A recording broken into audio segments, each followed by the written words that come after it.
What's going on, everybody? Welcome back to the channel. Thank you so much for watching and supporting. We got a great video for you guys today. The best cars to use for rideshare driving for Uber and Lyft in 2022. Before we jump into this video, I wanted to tell you guys about Solo. Solo is the best app for drivers.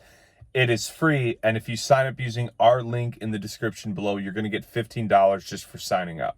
So go get yourself a tenth of a tank of gas with that $15. Link your account. Linking your account will get you guaranteed earnings based on your market. It will have a lot of features for tracking, for taxes, gas, etc. The average solo driver is making an extra $5,000 a year. So it is foolish to not use this, especially when it's free. Sign up in the link in the description below. So the best cars in 2022, it's always going to come down to fuel efficiency. I love my car for rideshare driving. I love it in general. They don't make my car anymore. I drive a Jetta TDI, so it's a turbo diesel Jetta. Obviously, as you guys can see, it's a hatchback. I get 41 miles per gallon. Big fan of that. The diesel's obviously a lot more expensive these days, but at the end of the day, I fill up. It lasts me forever. So if you're in the market for a used car and you see a Jetta TDI, definitely check it out. This is one of my favorite cars I've ever had, and I've owned about 7 or 8. So as far as best vehicles to drive, this to me ties into also how to utilize the app. If you're a part-time driver, I don't think you can beat the Tesla just because of how expensive gas is.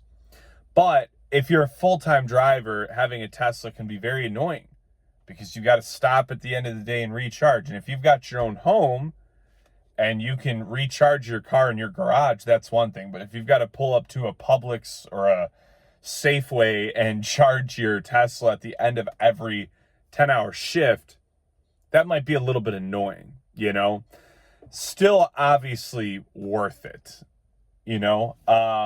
but I would say Teslas are going to be more for part-time, but I think you guys should all be only driving part-time anyways. So for me, Tesla is probably the best just because of how expensive gas is.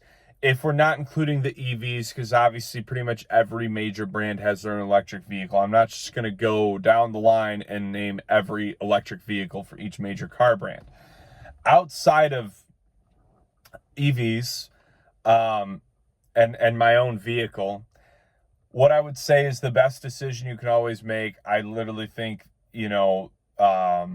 the Civic is always like the really safe option. It's a good combination of just a nice, relatively roomy car with good fuel efficiency.